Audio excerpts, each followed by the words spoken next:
The story begins in heaven, a very long time ago, before humans even existed, when there were only angels working to please and honor the Creator. Basil, aka the Violator, was partnered with a beautiful angel named Gloriana, and they were destined to spend eternity together.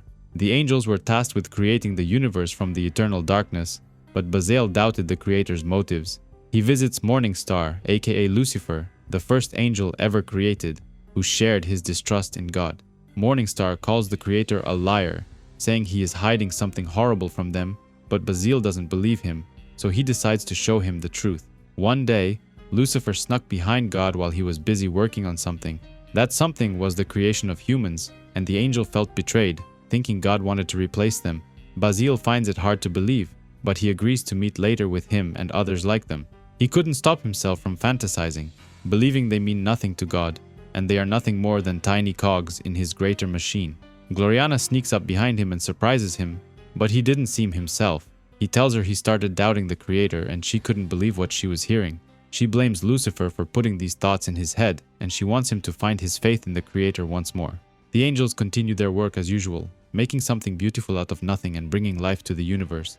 Even though what they were doing was something marvelous, Basil was unhappy, riddled with thoughts of doubt. He tells his lover he is only asking for love and respect or acknowledgement.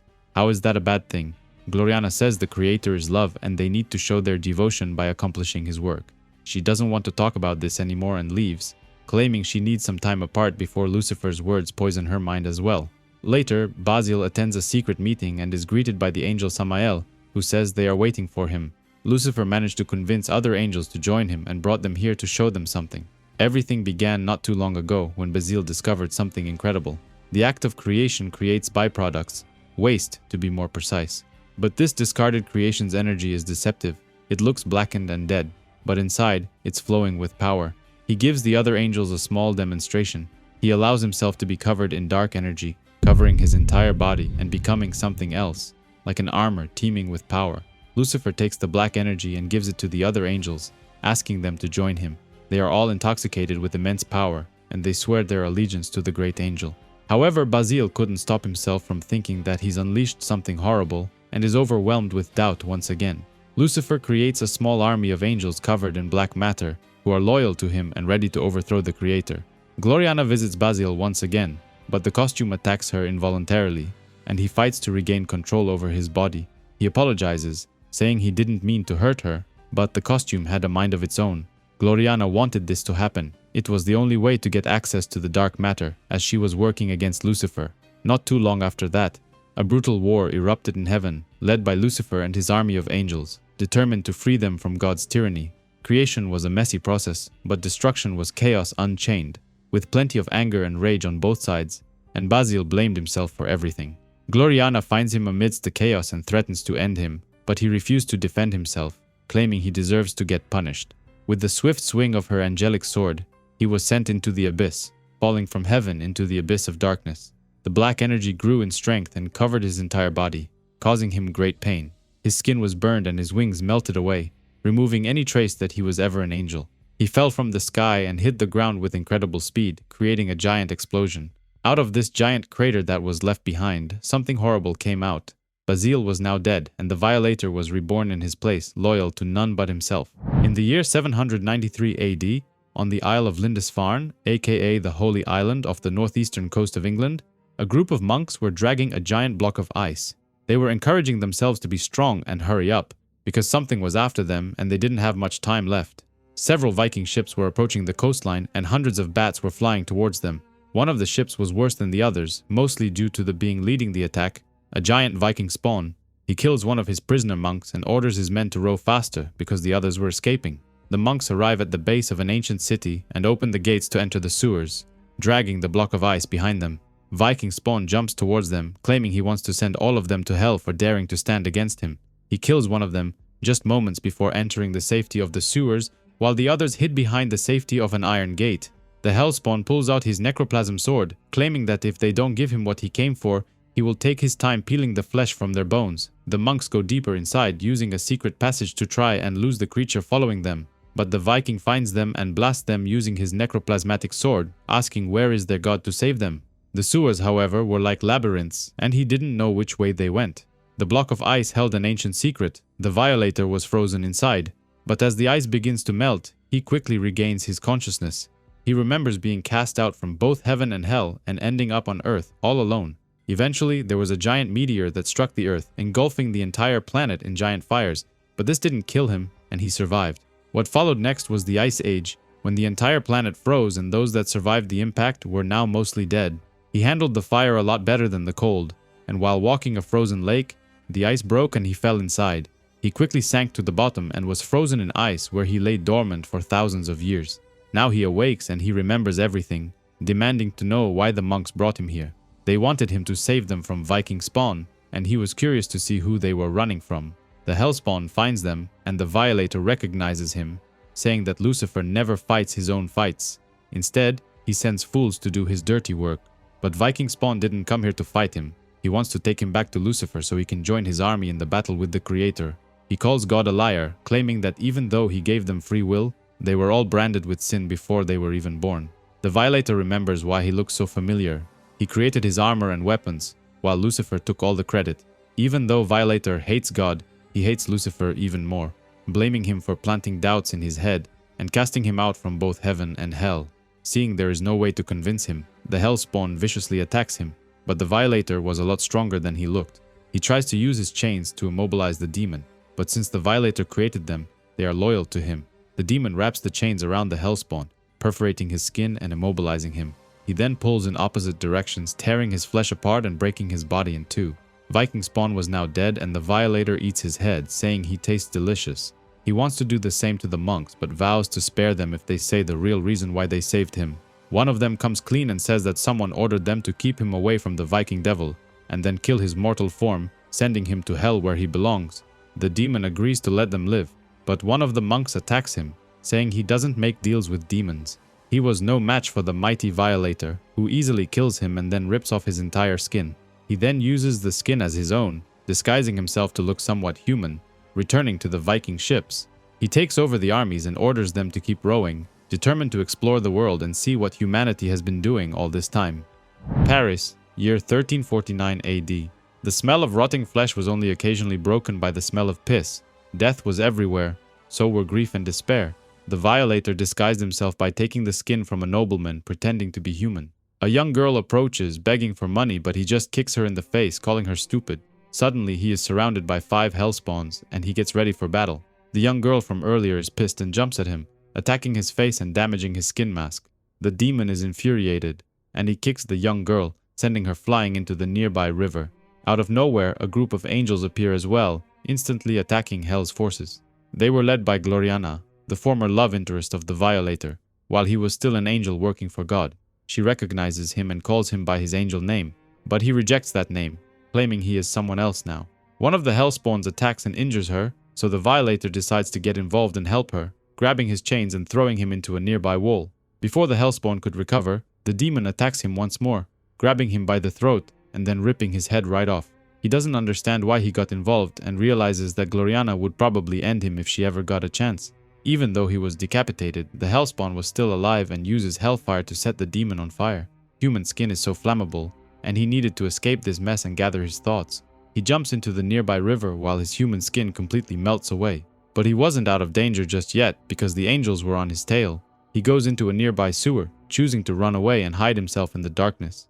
He doesn't know what Gloriana is doing in Paris. He had forgotten her completely since the war in heaven, but with just a glance, his memories came rushing back.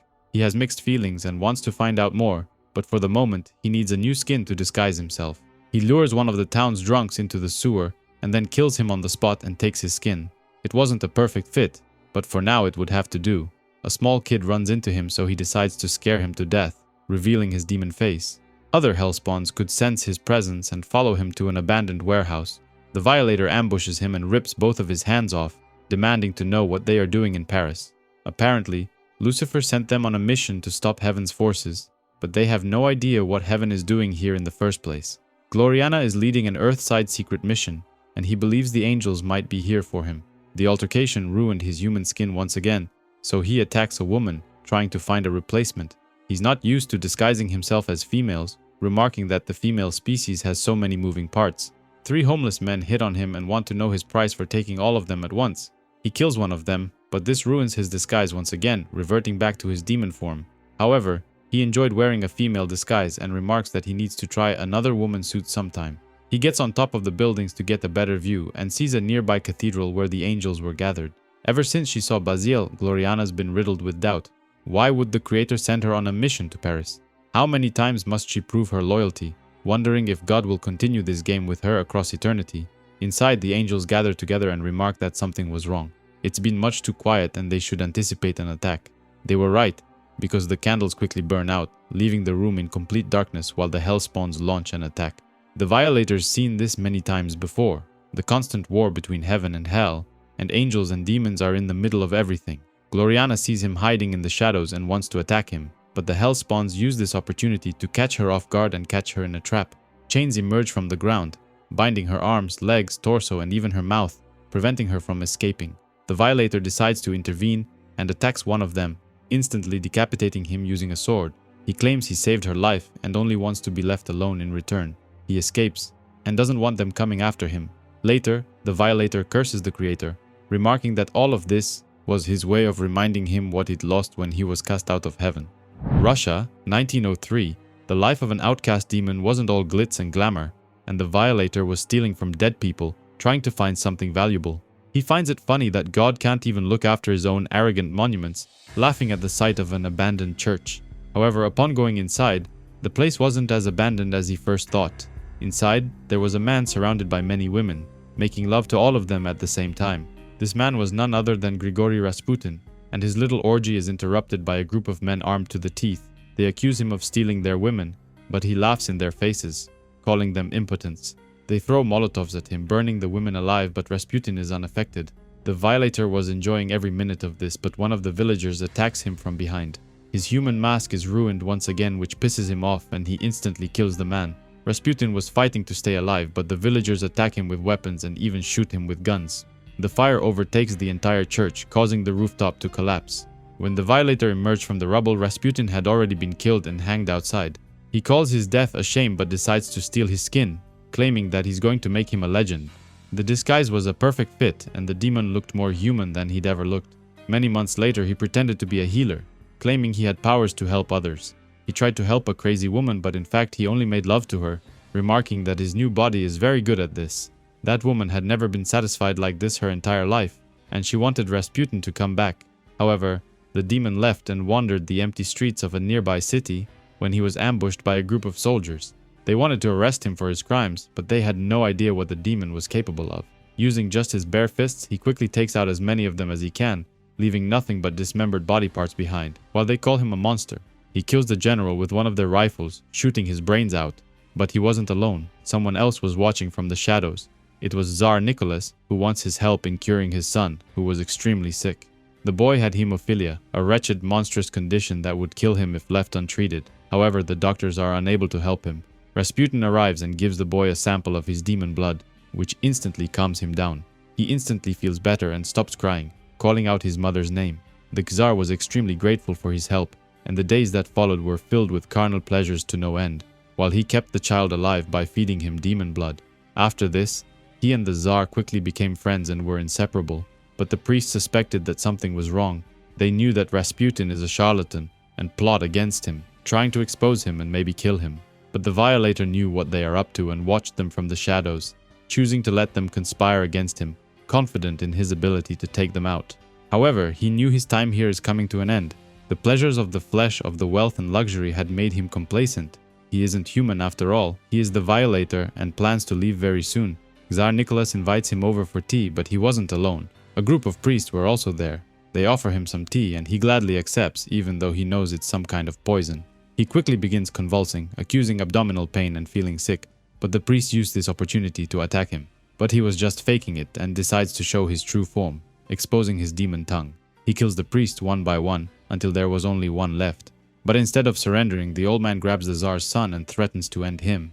He uses a dagger to slice his throat, exposing the poison that was coursing through his body. But something else emerges, covering the boy completely and taking the shape of the devil himself. Lucifer decides to show himself, claiming he admires Basile and wants him to join his army and have access to unlimited resources, unlimited power.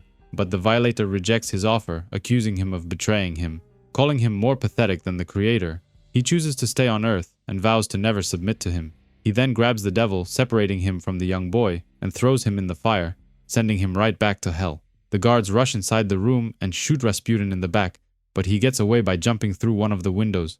He runs towards the river, then jumps in, escaping before the soldiers could get to him. Hours later, they find Rasputin's skin floating in the river, but there was no sign of the Violator.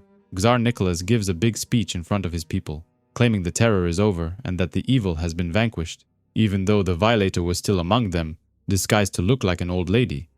Berlin, October 1938. A strange man with glowing red eyes invites a Nazi soldier inside the club Absinthe, a place where depravity knows no limits. He asks the soldier to put on blinds because the next part is going to be a surprise.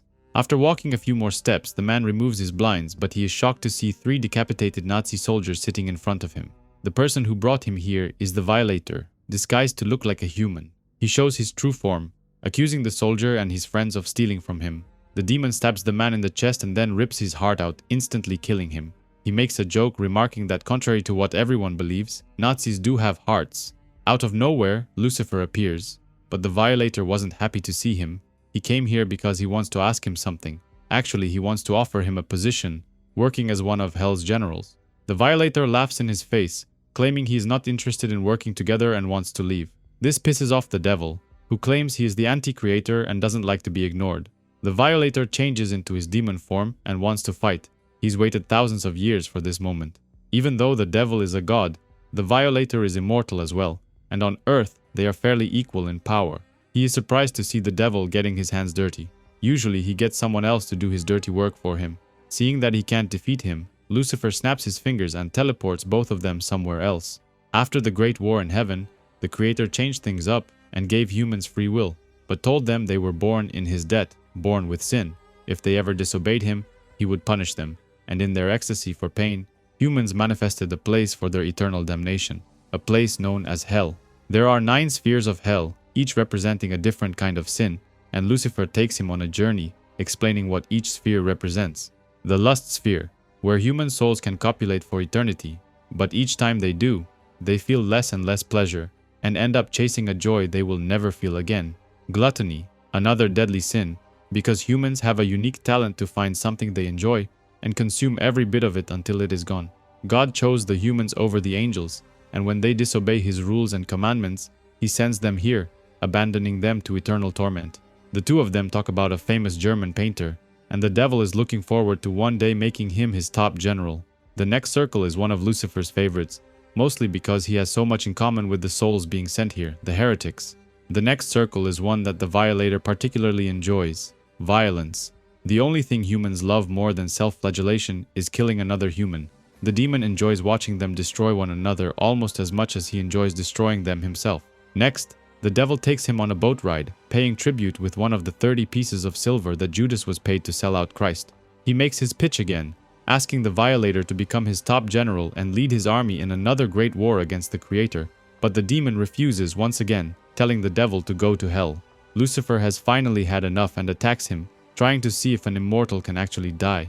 But something unexpected happens, and a bright light shines around the devil's throat, followed by his head being chopped off. It was Gloriana, the angel general, who came to his rescue. She surprised Lucifer from behind and decapitated him using her heavenly sword. She claims they are now even, and says that the next time they see each other, only one of them will survive.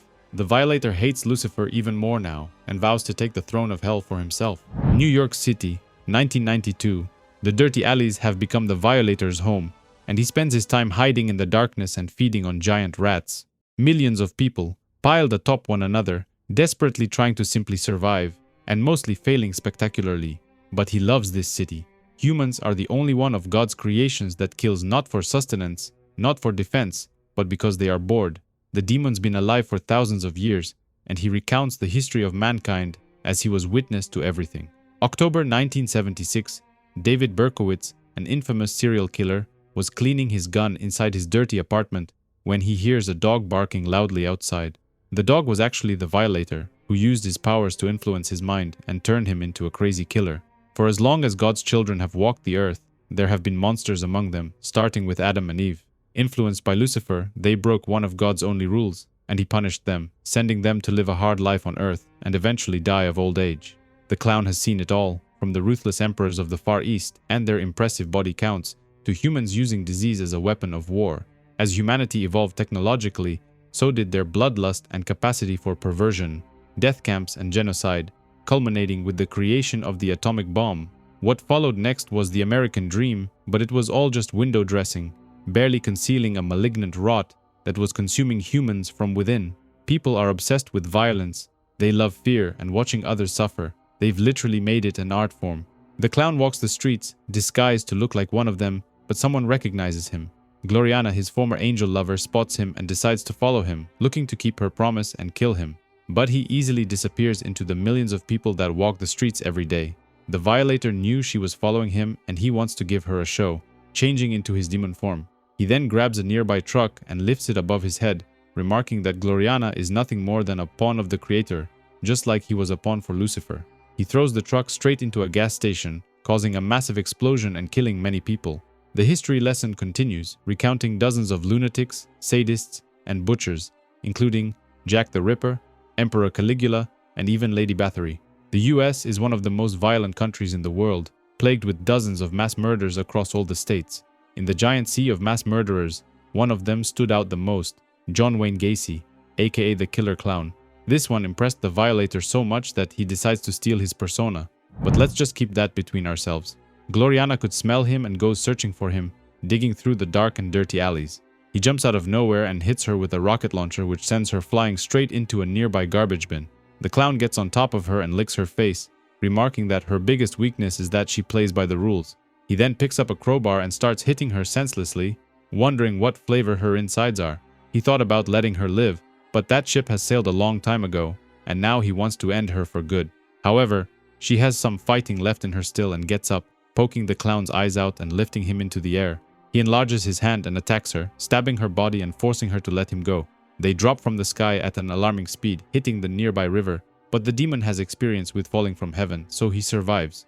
Somehow Gloriana survived as well, and she was rushed to the nearest hospital, but she went into a coma. As the machines were keeping her alive, she couldn't help but dream of the person who put her here, Basile.